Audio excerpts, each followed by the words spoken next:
otros pueblos, ejidos, comunidades, municipios de esta región del estado de Michoacán. Me da mucho gusto estar con ustedes aquí cerca de donde nació el mejor presidente de México del siglo XX, el general Lázaro Cárdenas del Río, cerca de Jiquilpa. Y yo creo que por eso muchos jóvenes de aquel entonces se formaron para seguir los pasos del general, porque de aquí de Villamar, ayer estuvo conmigo, estuvimos en Tepic, Nayarit, una reunión de seguridad. De aquí es el general Bucio, que es el comandante de la Guardia Nacional, de aquí de Villamar. Le digo, voy a tu pueblo. Y me da gusto pues estar con ustedes porque venimos a supervisar todo lo relacionado con la salud. Son muchos problemas los que hay en el país, como ustedes saben, grandes y graves problemas nacionales. Decía Madero cuando enfrentó a Porfirio Díaz, utilizando una frase bíblica, decía: el pueblo de México tiene hambre y sed de justicia. Así estamos ahora, pero vamos a saciar esa hambre y esa sed de justicia con la cuarta transformación de la vida pública de México. Porque no llegamos para hacer lo mismo. No es un simple cambio de gobierno, es una transformación, es un cambio de régimen. Por eso hablamos de la cuarta transformación, porque han habido 3 grandes transformaciones cuando se ha necesitado: la independencia, la reforma, la revolución, y nosotros queremos llevar a cabo de manera pacífica, sin violencia, la cuarta transformación de la vida pública de México. ¿Y en qué consiste esa cuarta transformación? ¿Cuál es lo fundamental, la esencia de esta nueva transformación? Pues es acabar con la corrupción y con la impunidad. Ese es el propósito fundamental, porque así como ustedes son médicos y saben diagnosticar la enfermedad de un paciente, así también para la administración pública, para la política, se necesita hacer un diagnóstico de cuál es el problema, en este caso, el problema de salud del país. Y nosotros, desde hace tiempo, hemos sostenido que el principal problema de México es la corrupción, que ese es el cáncer que estuvo a punto de destruir por completo a nuestro querido México. Entonces, sabemos bien cuál es la enfermedad o el principal achaque de nuestro país. Nosotros sostenemos que nada ha dañado más a México que la deshonestidad de los gobernantes, que México tiene muchos recursos naturales, muchas riquezas, es de los países con más riquezas en el mundo, tiene un pueblo bueno, un pueblo trabajador. Es el ejemplo para los que lo duden de nuestros paisanos migrantes, los que se han tenido que ir a buscarse la vida del otro lado de la frontera. Ahora están enviando 35,000 millones de dólares a sus familiares.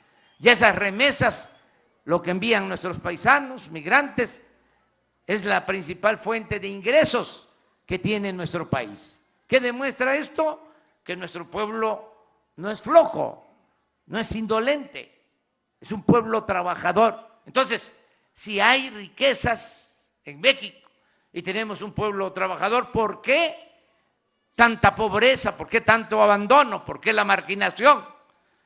La única explicación lógica es que no se tenía, y voy a presumir, voy a hablar del pasado, no se tenía un buen gobierno. Ahora vamos a tener estas tres cosas, dos que ya existían, muchos recursos naturales, porque no han acabado de saquear a México. Tiene tanto que llevan siglos saqueando y no han podido todavía. Hay muchas riquezas naturales, petróleo, gas, buenas tierras para la producción agropecuaria, agua, litorales, bosques, selvas, oro, plata, cobre. Todavía hay mucho potencial económico y, como dije, un pueblo trabajador. Pero ahora ya va a haber un buen gobierno y con esas tres cosas vamos a convertir a nuestro querido México en una potencia mundial con dimensión social. Ese es el reto. Y estamos llevando a la práctica un modelo distinto que consiste básicamente en no permitir la corrupción y en no permitir los lujos en el gobierno.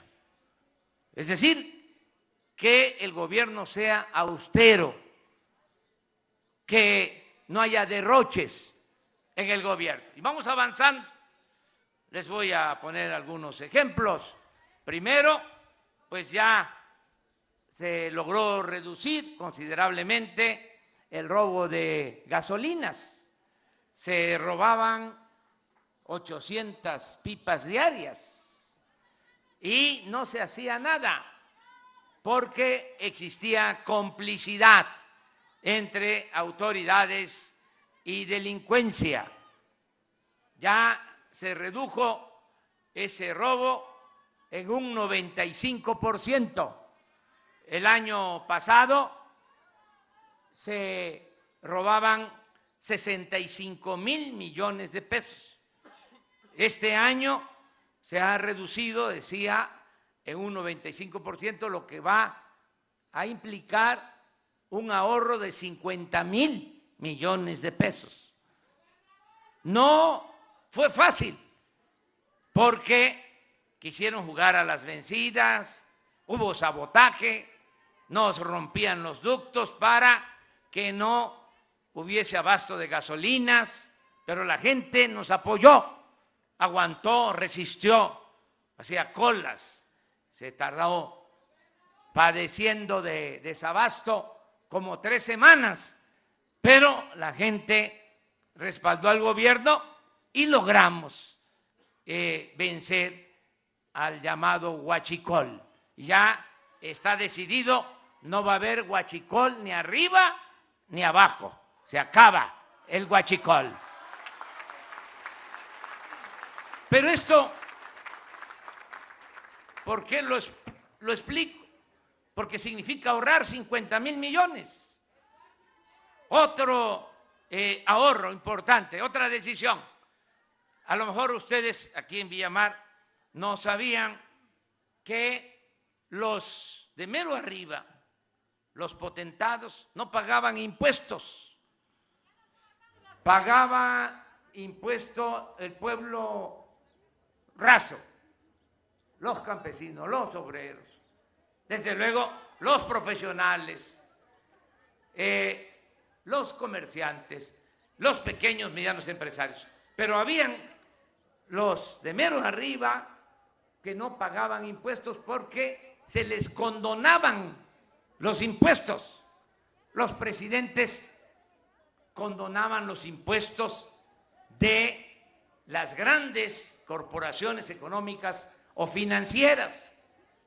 Imagínense, hagan un ejercicio,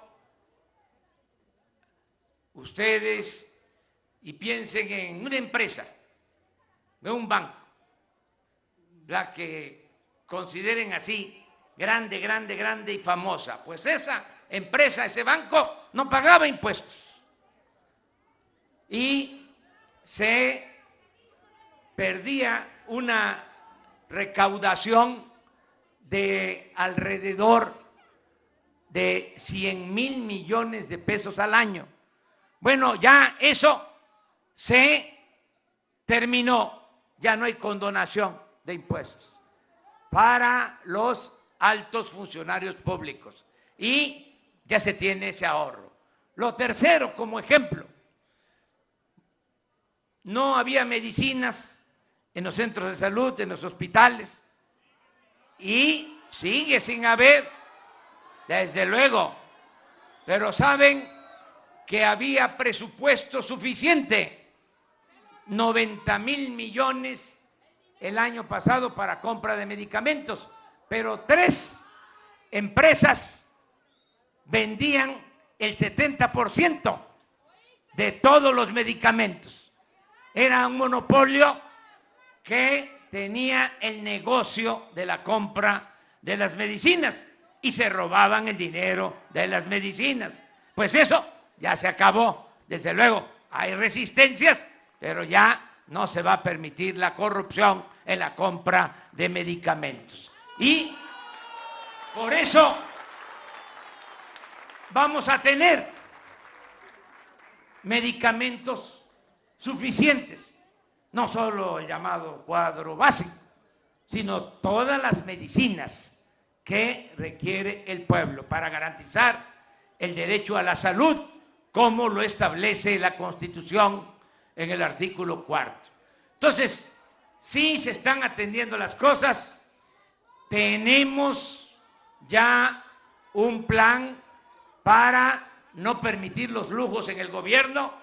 Les puedo informar de que ya no hay, como era antes, sueldos de 700,000 pesos mensuales. Eso ganaba el director del Infonavit, por hablar de un caso, 700,000 pesos mensuales. Ahora ya hay una ley en donde nadie puede ganar más que lo que obtiene el presidente, y yo me bajé el sueldo a menos de la mitad de lo que ganaba el presidente Peña, sin compensaciones, y de ahí para abajo. Ya no hay avión presidencial, ni aviones, ni helicópteros para los funcionarios. Yo estoy recorriendo el país, como siempre, a ras de tierra.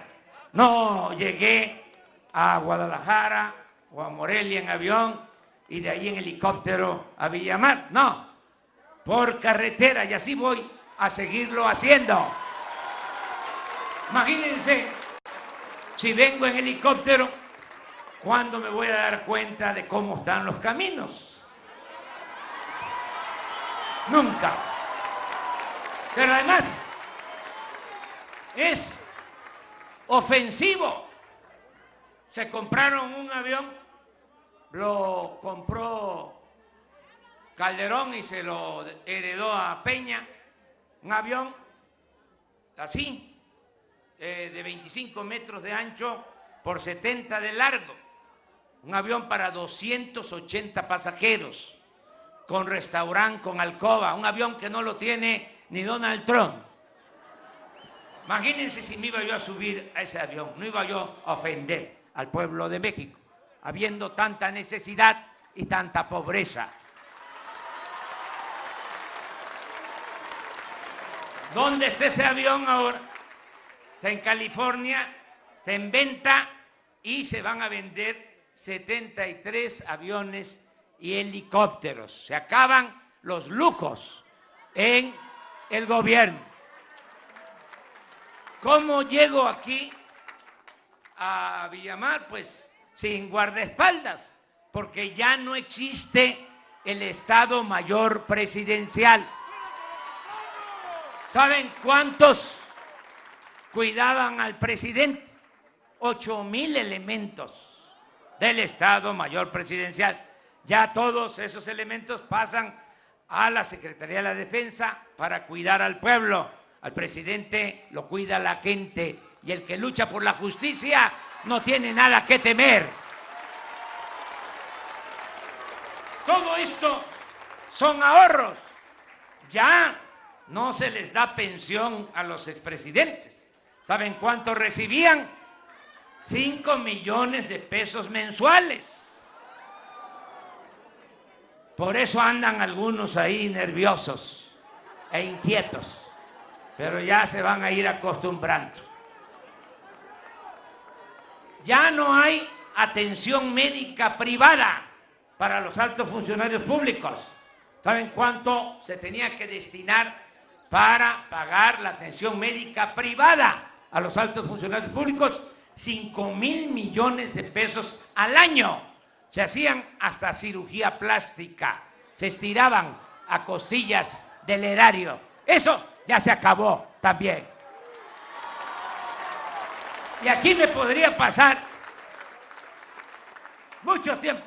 Se cerraron todas las oficinas que tenía el gobierno de México en el extranjero, oficinas en todas las ciudades del mundo con lujos y en donde trabajaban los recomendados de los de mero arriba. Todo eso se terminó, por eso tenemos presupuesto. No vamos a aumentar la deuda, al contrario, ha bajado la deuda en estos meses. El peso, nuestra moneda, es la moneda que más se ha fortalecido en el mundo en el tiempo que llevamos en el gobierno. Tenemos bajo control la inflación para que no haya carestía de la vida y ya empezamos a impulsar todos los programas sociales. Por primera vez en 36 años, en que se aplicó la llamada política económica neoliberal, aumentó el salario mínimo en 16%. Y también en la frontera, el salario mínimo aumentó al doble. Ya empezaron los adultos mayores a recibir el aumento en su pensión, ya no 1,160 pesos, 2,550 pesos, los adultos mayores. Todos los discapacitados pobres, niñas, niños, van a tener igual su pensión, 2,550 pesos. Van a continuar la entrega de las becas para preescolar, primaria, secundaria, todos los que estudien preparatoria. Aquí en Villamar son como 400, 500 jóvenes de educación media superior. Todos van a tener su beca, 1,600 pesos bimestrales para todos los que están estudiando colegio de bachiller, escuelas técnicas.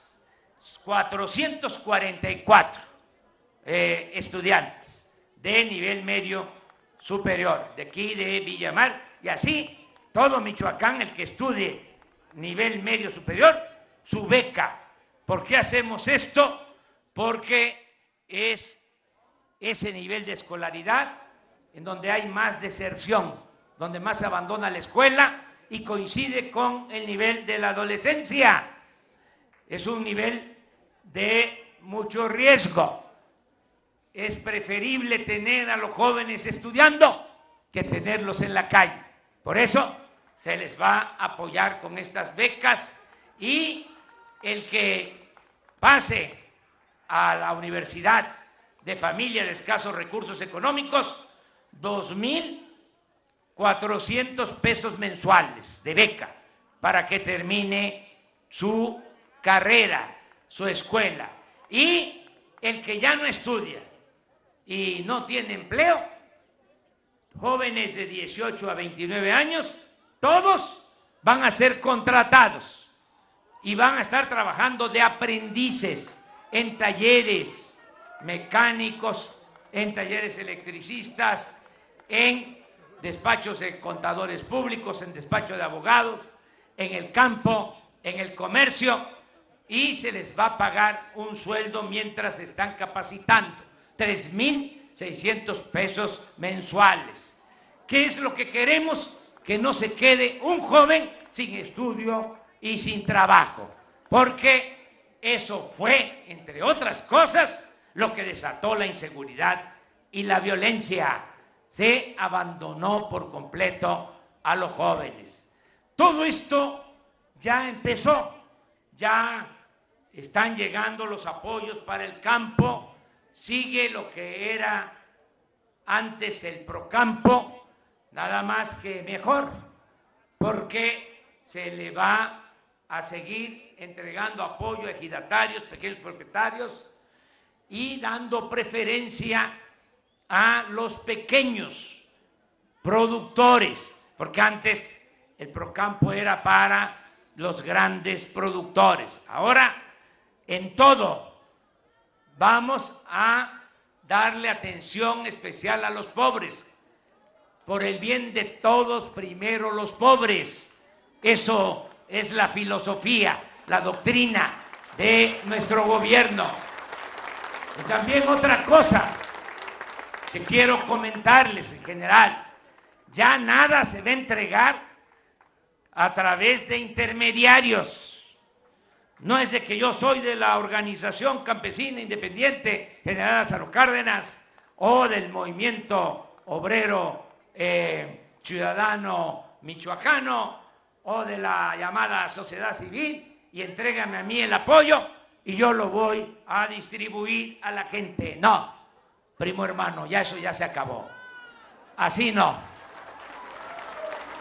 El apoyo va a llegar directo, con una tarjeta. Nos dejaron solo un banco, un banquito, Bansefin, porque todos los bancos volaron, todos los bancos los entregaron. Pero ese banquito, Bansefin, lo vamos a convertir en un bancote, va a ser el Banco del Bienestar y va a tener sucursales en todos los municipios y en todos los pueblos de México, para que ahí la gente reciba su pago, su apoyo, hasta las remesas.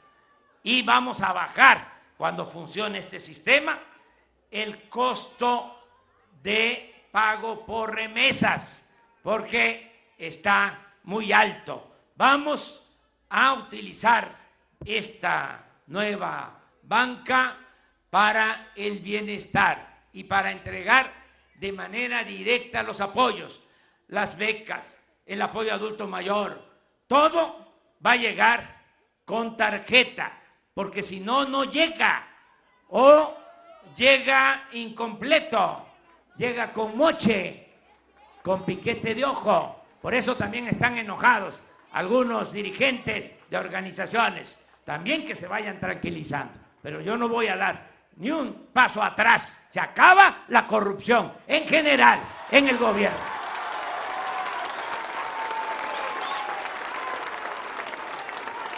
Bueno, podría yo hablar más sobre esto, pero venimos al tema de salud. Decirles que vamos a atender el grave problema de la salud. Ya hemos dicho en otras ocasiones, repito ahora, se habló mucho del problema educativo, de la mal llamada reforma educativa.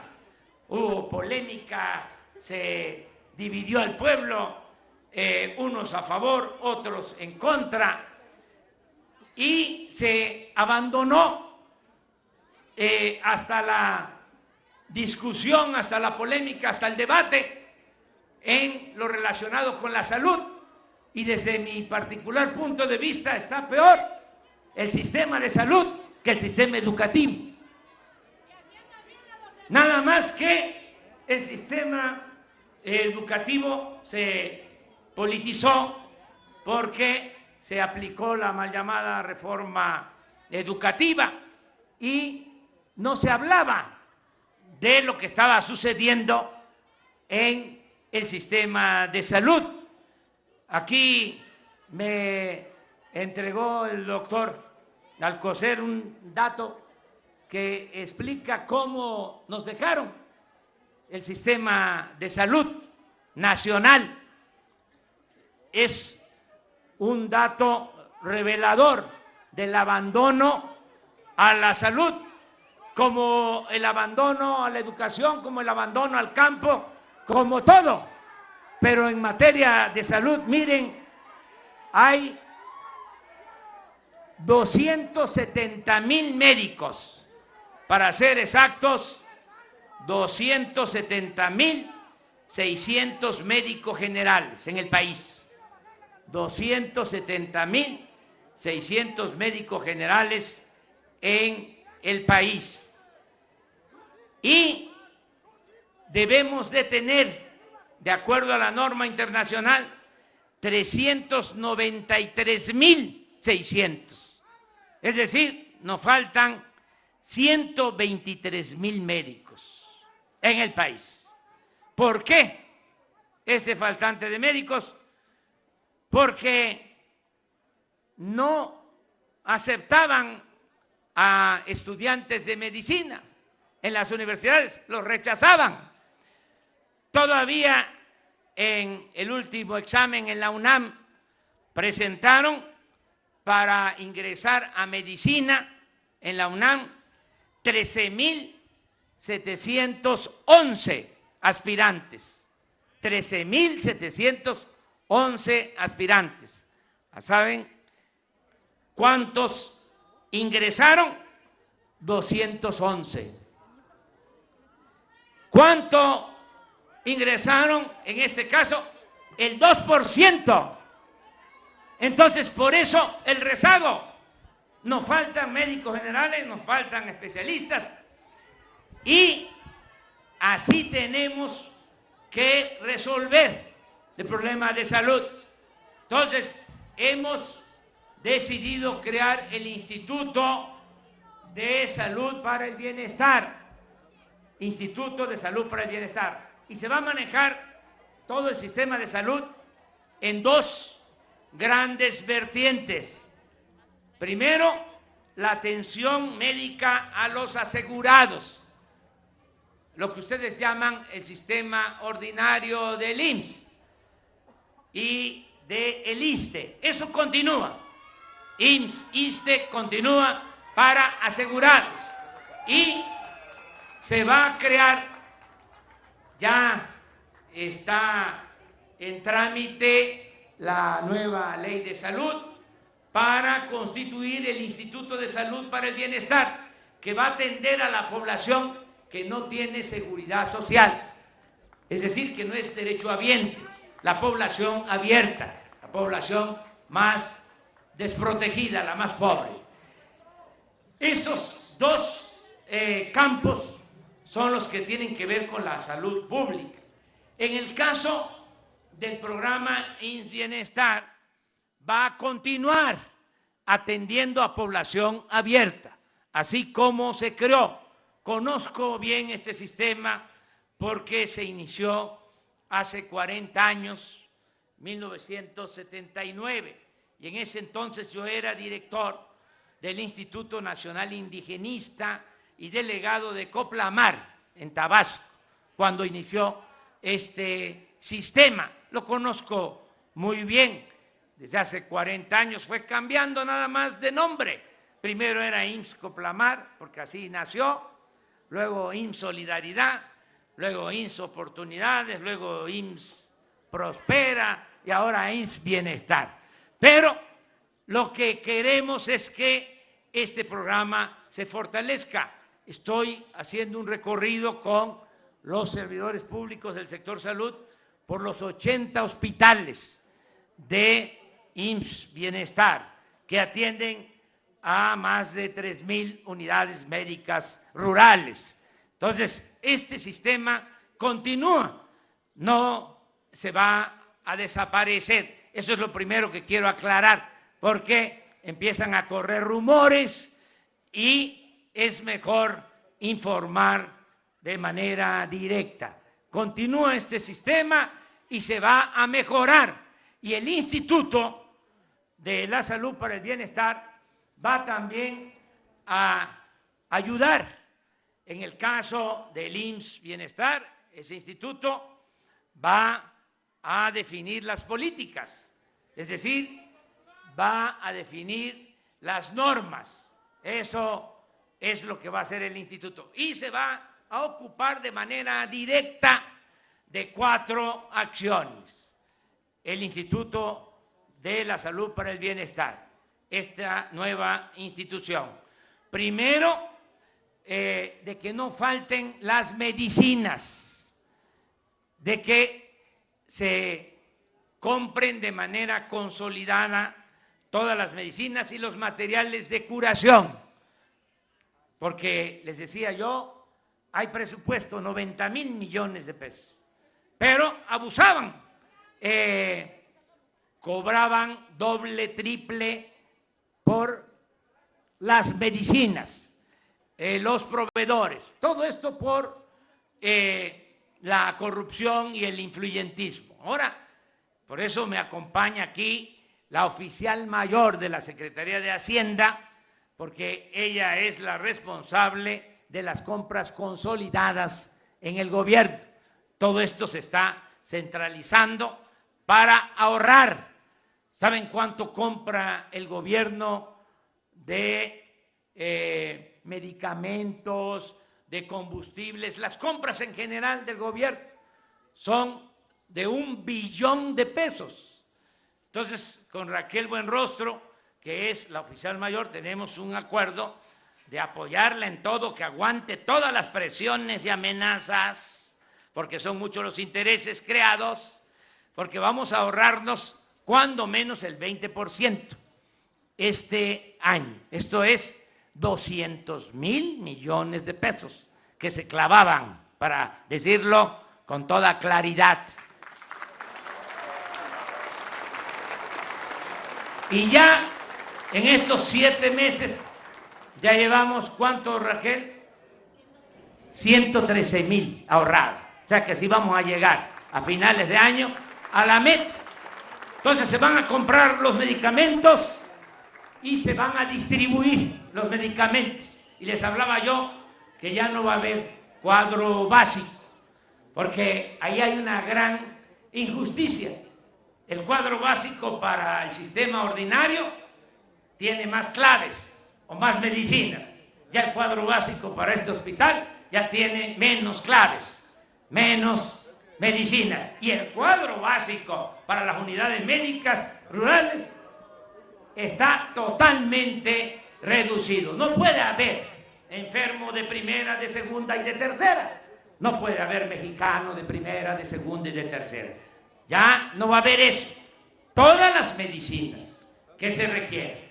Ese es el compromiso que estamos haciendo. Lo segundo es que no falten los médicos, las enfermeras en los hospitales, en las unidades médicas, y que el que trabaje en hospitales más apartados, rurales, gane más. Si es especialista, si es médico general, que el que trabaja en Morelia o en Guadalajara. ¿Qué pasa? Ahorita el médico director del hospital hablaba del hospital de Guadalupe Tepeyac, allá en Las Margaritas. Él estuvo allá. Estamos hablando en Chiapas de las zonas más pobres, apartadas, marginadas de México.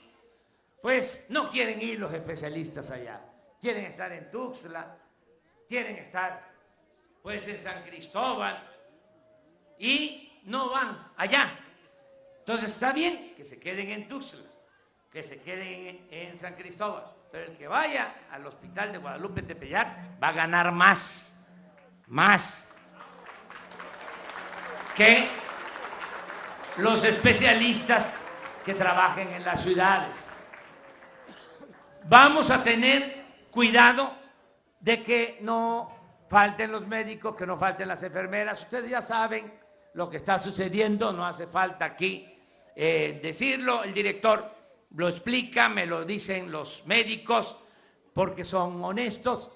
Hay a veces solo un turno, no se puede enfermar la gente por la noche, por la madrugada, los fines de semana. Ya sabemos pues lo que está sucediendo. Eso se va a corregir. Lo tercero es la infraestructura. Este hospital pues se construyó en 2010, pero el de Guadalupe Tepeyac lleva pues 35 años y otros llevan 40 años y tienen problemas, les falta mantenimiento, y las unidades médicas rurales mucho más, porque esas se hicieron hace 40 años y con material prefabricado. Les digo que conozco la historia porque se hicieron en 6 meses, más de 3,000, habían un médico y 2 auxiliares que todavía deben estar ahí. Bueno, entonces esas unidades médicas pues se requieren mucho mantenimiento. Es la tercera atención. Y la cuarta atención en materia de salud es la regularización de todo el personal de salud, porque hay 80,000 trabajadores de la salud que están contratados por honorarios o son eventuales. Hay quienes llevan hasta 15 años trabajando por contrato o como eventuales. Se va a regularizar esa situación. No lo vamos a poder hacer de la noche a la mañana, pero mi compromiso es que se van a basificar todos los trabajadores de la salud en el país. Por eso esta visita que estábamos haciendo, como yo estoy escuchando unos gritos por allá, le quiero contestar, porque alcanzo a oír, estoy muy bien de mi oído, de mis oídos, sobre el aumento de las gasolinas. Yo hice el compromiso de que no iban a aumentar las gasolinas, ni el diésel, ni el gas y la luz, y lo estoy cumpliendo.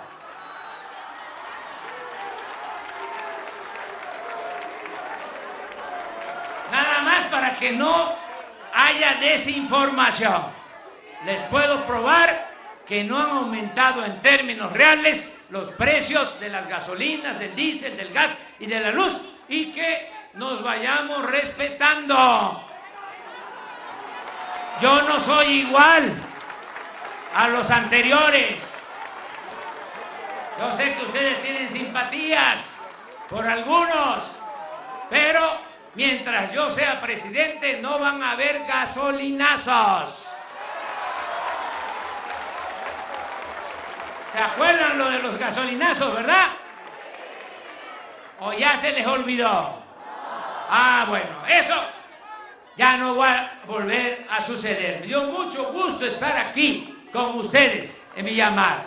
¡Que viva Villamar! ¡Que viva Michoacán! ¡Viva México! ¡Viva México! ¡Viva México!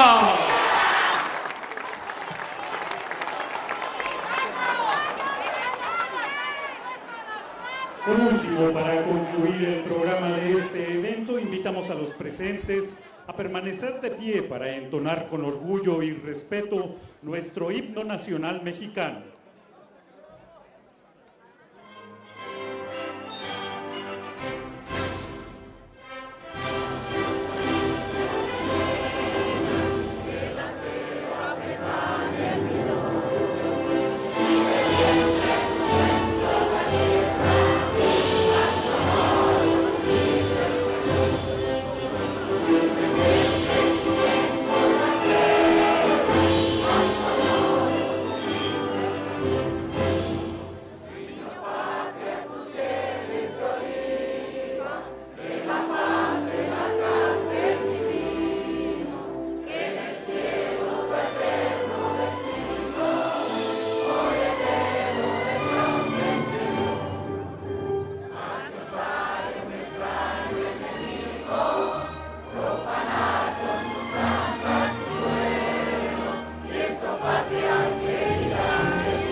ustedes el presidente de los Estados Unidos mexicanos, licenciado Andrés Manuel López Obrador. El Gobierno de México agradece a ustedes su amable asistencia, deseándoles tengan una excelente tarde.